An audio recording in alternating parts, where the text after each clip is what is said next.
night, a blood moon, supermoon, and lunar eclipse will happen all at the same time. This event is called a super blue blood moon, and the last time it happened was 150 years ago. So here to share more about it and the best place to watch it, please welcome from the Seattle Astronomical Society, Greg Scheiderer. How are you? Doing well, Margaret. Yes, I am. Very about excited. this? Okay, so it's overnight tonight, like when-ish, and what's going to happen? Well, the whole thing starts at 3 a.m., though the most visible part of the eclipse doesn't get going until 4, and it'll last till a little after 7, just before the moon sets here in Seattle. Now, do we think this is a NASA recreation, sort of showing us what the different things are? When they all come together, what is it we expect to see?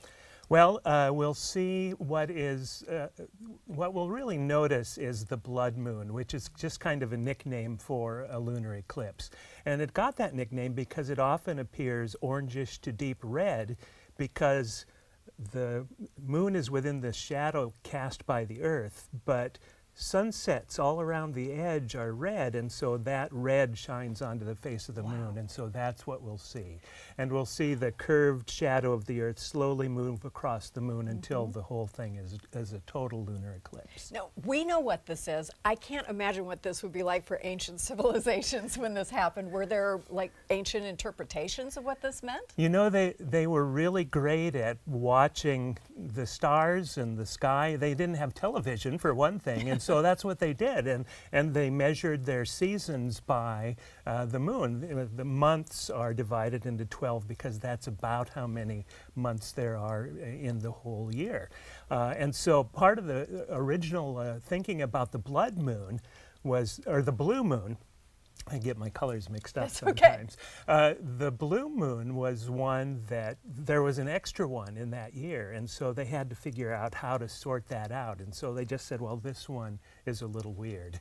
And so it there it was set went. aside, yeah. But that's where the saying comes from, once in a blue moon. These don't Exactly. happen very often, so literally nobody alive now is going to be alive to see the next one of these if it's 150 years from now. Is it about that on a regular basis? It really varies. You know, it's funny that we say once in a blue moon is rare, but we're going to have another blue moon in March by the modern definition of a second full moon in a month. And February will have no full moon at all because tomorrow's the last day of the month, and it takes the moon 29 days. February's only 28, so February's just out of luck this year. Out of luck. All right.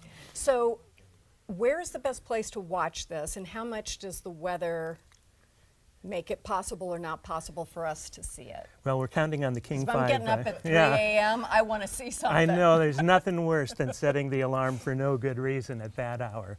The best place to see, you know, if we have clear skies, that's great. And so if your King 5 meteorologist can just hold the weather we have right now, it's clear right now. For another, 14 hours or so, then that'd be great. The good thing about a lunar eclipse is that it does last a little while. The totality part goes on for about an hour and a half. And so even if there's just a break in the clouds, you can get a peek of the event. Okay, well, let's hope for that. Yeah. And then do planetariums have places where we can watch this? Do you know if this is happening around town at all? You know, the Seattle Astronomical Society is holding an event at Solstice Park in West Seattle. Okay. They're going to have some telescopes and astronomers there.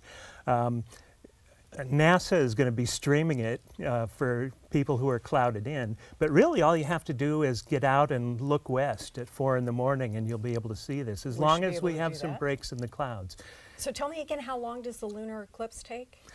It's a total lunar eclipse for a little over an hour and a half. It takes about the same amount of time for it to go into and out of totality. So it's about a 3.5 hour or so event. So you were very excited about our last event. You're excited about this one. It seems like we're having a lot of things happen that are a bit weird. What's coming next? Well, there's, let's see, there's an annular solar eclipse, which is almost a total, but the moon is not quite big enough to cover the sun.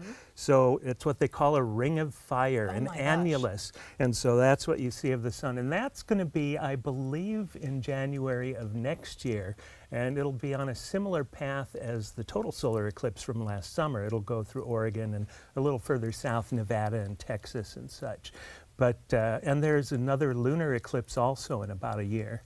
Really? Yeah.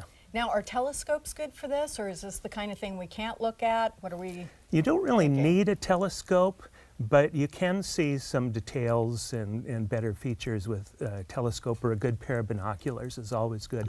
So that's why the Society is going to bring out some telescopes, and fingers crossed for good weather tomorrow morning. Very good. Then I'll be out there with my binoculars and my new fluffy bathrobe.